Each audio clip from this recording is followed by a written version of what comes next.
दोस्तों, राइजिंग भारत में मैं एडवोकेट राजीव लोचन फिर से आपका स्वागत करता हूं। आज मैं जिस विषय को लेकर आपके सामने उपस्थित हुआ हूं वो है वोटिंग। जिस तरह से अभी 5 राज्यों के चुनाव, कुछ राज्यों के चुनाव हो गए हैं और कुछ राज्यों के चुनाव हो रहे हैं,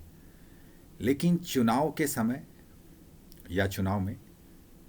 वोट का देना आम आदमी के लिए क्यों ज़रूरी है। सबसे पहले हमें इस बात को समझने की ज़रूरत है कि वोट देना आपका संवैधानिक अधिकार है और आपके एक वोट की कीमत कहीं ना कहीं आपके भविष्य के निर्धारण में बहुत बड़ा योगदान दे सकती है। लेकिन अगर प्रैक्टिकली देखें तो पिछले कुछ सालों में जो हमारा या जिस तरीके से ऐसा देखने में आया है कि वोटिंग का जो परसेंटेज है जो निकाला जाता है वो करीब करीब 60 से 65 और कुछ इलाकों में अगर बहुत अच्छे हों तो 70% है। लेकिन एवरेज वोटिंग जो है नॉर्मली स्टेट इलेक्शंस में या कई बार सेंट्रल इलेक्शन में भी वो करीब करीब 60 से 65% के आसपास होता है। तो सवाल ये पैदा होता है कि आखिर वो 35% लोग कौन हैं जो वोट नहीं कर रहे हैं और क्या उनके वोट नहीं करने से कुछ फर्क पड़ता है। सबसे पहले इस बात को समझने की ज़रूरत है कि प्रजातंत्र में सरकार चुनने का अधिकार आपका है और अगर आप इस अधिकार का सही पूर्वक इस्तेमाल नहीं करते हैं तो आप कहीं ना कहीं अपनी जिम्मेवारी से भाग रहे हैं और आने वाले समय में अगर आपकी किस्मत अच्छी है, अगर सरकार अनुरूप बनता है जो आपके विकास के लिए काम करता है या आपके समाज के विकास के लिए, आपके देश के विकास के लिए काम करता है तो बहुत अच्छी बात है। लेकिन कहीं ऐसी सरकार आ जाती है जो ऐसे लोगों के सपोर्ट से आती है या जो इस तरह के जो भ्रष्टाचार को सपोर्ट करते हों, जो माफिया को सपोर्ट करते हों, तो वो आपके जीवन को दुर्लभ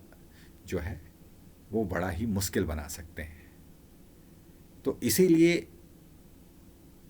कई बार ऐसा देखने में आया है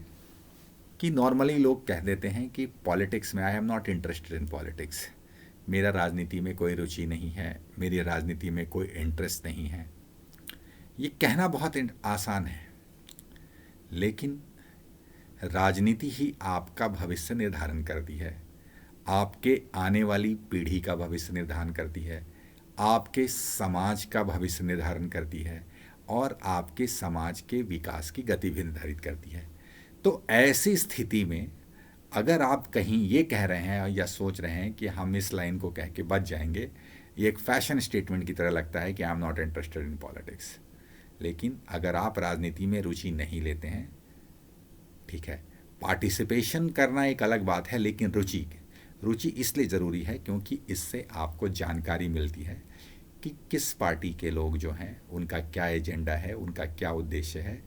उनके मैनिफेस्टो क्या हैं, क्या वो उनके जिस तरीके के जो उनकी प्लानिंग है, उनकी आइडियोलॉजी है, क्या वो देश को आगे ले जा रहे हैं, समाज को आगे ले रहे हैं या देश को पीछे लेकर जा रहे हैं। तो ये समझने की बहुत ज़रूरी है और ये समझ उन 35% जो लोग वोट नहीं देते हैं उनको ज़्यादा है, लेकिन वो वोट नहीं देते। वो तबका है, ये मिडिल क्लास का वो तबका है, ये हाई क्लास का वो तबका है जो सोचता है कि वोट देने के बजाय क्यों ना हम अपने समय का इस्तेमाल अपने काम में कर लें, अपने इंटरटेनमेंट में कर लें या छुट्टियां मिलाएं या मेरे वोट से क्या फ़र्क पड़ता है। तो इस तरह की जो लेजनेस है, इस तरह की जो आलस्य है वोट देने के प्रति,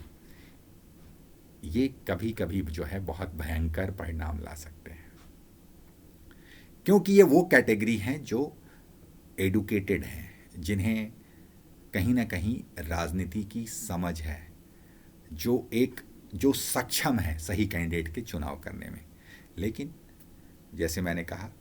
कि एक नेग्लिजेंस या कई बार कह सकते हैं कि कैजुअलनेस और कई बार आलस्य की वजह से जो है वोट नहीं देते हैं, अपने संवैधानिक अधिकार का प्रयोग नहीं करते हैं, और उसका नतीजा क्या होता है कि ऐसी सरकारें आ जाती है जो कहीं ना कहीं समाज को कई साल पीछे ढकेल देती है। तो इसीलिए जब भी इलेक्शन हो आपके आसपास कभी भी चुनाव हो, क्योंकि 99% ये देखा गया है, इनफैक्ट जब भी चुनाव होते हैं तो आजकल जो है वो उस दिन आपको छुट्टी रहती है, चाहे वो आप सरकारी संस्थान में हो या प्राइवेट संस्थान में हो, तो छुट्टी रहती है। तो इस समय का ये नेचुरल है, क्योंकि जब आप वोट देने जाते हैं आपको आधे घंटे से 1 घंटे का मैक्सिमम समय लगता है, थोड़ा बहुत लाइन में भी लगना पड़ सकता है। लेकिन अगर इस समय का आप सदुपयोग करते हैं, अपने परिवार के साथ जाते हैं जो वोट के लिए एलिजिबल हैं और वोट देते हैं, तो कहीं ना कहीं आपकी जो संवैधानिक जिम्मेवारी, आपकी समाज के प्रति जो जिम्मेवारी, आपके देश के प्रति जो जिम्मेवारी है, उस जिम्मेवारी का निर्वाह करते हैं, और ये आपका कर्तव्य है। क्योंकि जब भी हम संविधान में हम अधिकारों की चर्चा करते हैं तो आपका कर्तव्य भी बहुत ज़रूरी है कि अगर आप अपने कर्तव्य को सही तरीके से निभाएं, जो भी समाज और जिस भी समाज के लोग अपने कर्तव्य का सही तरीके से निर्वहन करेंगे, तो प्रजातंत्र में वो एक अच्छा और सक्षम एवं एक विकसित समाज की परिकल्पना को देखेंगे, और वो ऐसे ही सरकार का गठन करेंगे जो समाज को आगे की तरफ लेकर जाएगा, ना कि पीछे की तरफ। तो इसीलिए मेरा आप सबसे ये विनम्र निवेदन है कि जब भी आपके आसपास और जब भी किसी भी तरह का सिचुएशन हो, जब कोई वोटिंग हो रहा हो, चाहे वो लोकसभा के इलेक्शन हो, चाहे वो विधानसभा के इलेक्शन हो, चाहे वो म्यूनिसिपैलिटी के इलेक्शन हो, क्योंकि आपके जो नेता हैं, आपके नेता वो आपके बीच से आते हैं। ये बहुत नॉर्मल लोगों में देखा गया है कि, और स्पेशली टिपिकली जो मिडिल क्लास है वो कई बार कंप्लेन करता हुआ पाया जाता है। ड्राइंग रूम में बैठते हुए चाय पीते हुए क्रिटिसाइज़ करना बहुत आसान है कि ये नेता खराब है, वो नेता खराब है, लेकिन वो नेता आता कहाँ है? वो नेता भी इसी समाज से आता है, वो कोई किसी आसमान से टपकता नहीं है। वो नेता बेसिकली जिस तरह का नेता है वो कहीं ना कहीं आपके समाज को रिप्रेजेंट कर रहा है, और आपके समाज में जिस तरह के लोग होंगे वैसा ही नेता होगा। कहीं ना कहीं अगर नेता गलत नेता आ रहा है तो कहीं ना कहीं आपने अपनी सामाजिक जिम्मेवारी का निर्वाह नहीं किया है,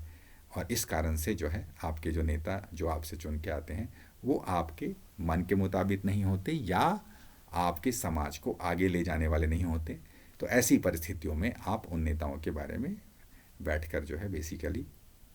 आप शिकायत करते हैं। लेकिन जब समय निकल गया, क्योंकि हर सरकार की एक टेन्योर होती है, 5 साल की अगर टेन्योर है तो 5 साल आपको वही नेता आपको देखना पड़ेगा और ऐसी स्थिति को झेलना पड़ेगा। तो इसीलिए ये बहुत ज़रूरी है कि जब भी वोटिंग होता है, क्योंकि यह प्रजातंत्र का एक पर्व है, और इस पर्व के पूरे उल्लास के साथ, पूरे जोश के साथ, पूरे परिवार के सदस्यों के साथ जाएं और वोटिंग में ज़रूर पार्टिसिपेशन करें। यह आपकी संवैधानिक एवं सामाजिक जिम्मेवारी है जिसका निर्वाह आप ज़रूर करें। और जितनी शिद्दत से, या जितनी बेसिकली मैंने कहा कि ऊर्जा के साथ और ईमानदारी से आप अपनी वोटिंग करेंगे, आपको उसी तरह के नेता आपके समाज से उभर कर आएंगे। और अगर आपकी जो है जिस तरीके का, जैसे मैंने कहा कि ऐसे नेता जो समाज को आगे की तरफ ले जाएंगे, जो देश को आगे की तरफ ले जाएंगे, ऐसे नेताओं को ही आपको वोट करना चाहिए। और आपका वोट जो है, इसलिए आपके वोट से, अगर आपके दिमाग में कभी भी इस तरह की सोच आती है कि एक वोट से क्या होता है, नहीं, एक एक से जो है वो हज़ार हज़ार से लाख लाख से करोड़ों बनते हैं, बूंद बूंद से घड़ा बढ़ता है। इसलिए आपका एक वोट बहुत इम्पॉर्टेंट है, और इसका जो है वोटिंग आपको ज़रूर करनी चाहिए, और आपको अपनी संवैधानिक जिम्मेवारी का निर्वाह ईमानदारी से करनी चाहिए। अब आते हैं एक दूसरी पहलू जिसके बारे में मैं चर्चा कर रहा हूँ कि जब हम वोटिंग करें तो किन बातों का ध्यान रखें। देखिए, जब वोटिंग का समय होता है, जब आप वोट करने के लिए सोचते हैं या मन बनाते हैं, आपको 360 डिग्री में अपने आप से ईमानदारी से ये सवाल पूछना चाहिए कि जो भी पार्टी आपके सामने, जो इलेक्शन के सामने अपना मैनिफेस्टो लेके आता है,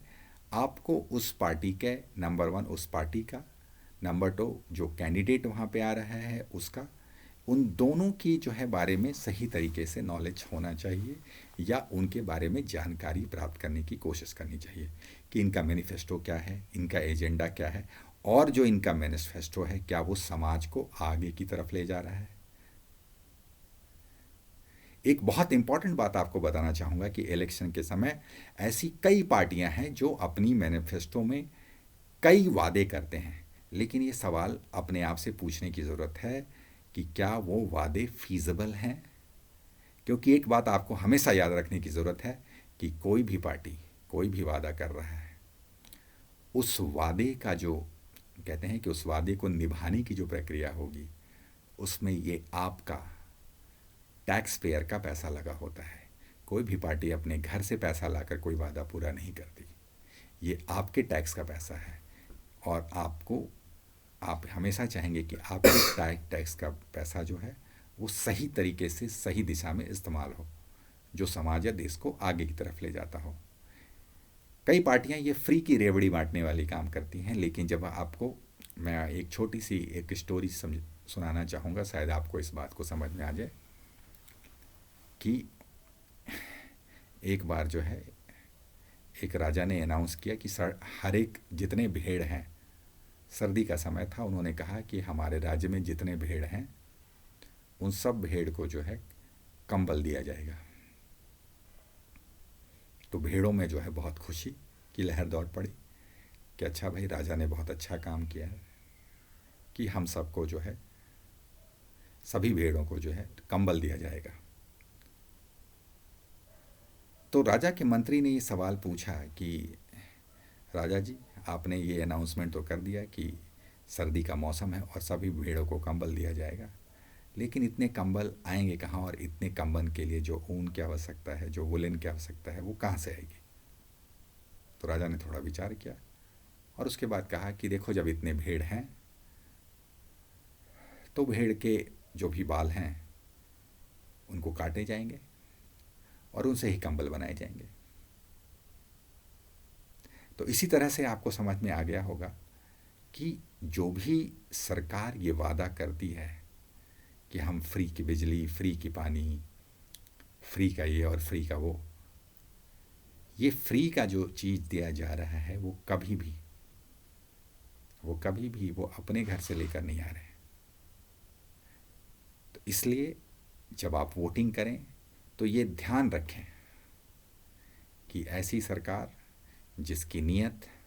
समाज को, देश को विकास की ओर लेके जाने की है, आगे की ओर लेके जाने की है, आपके देश का भविष्य जो है बेहतर करने वाली है, आपकी आने वाली जनरेशन की भविष्य बेहतर करने वाली है,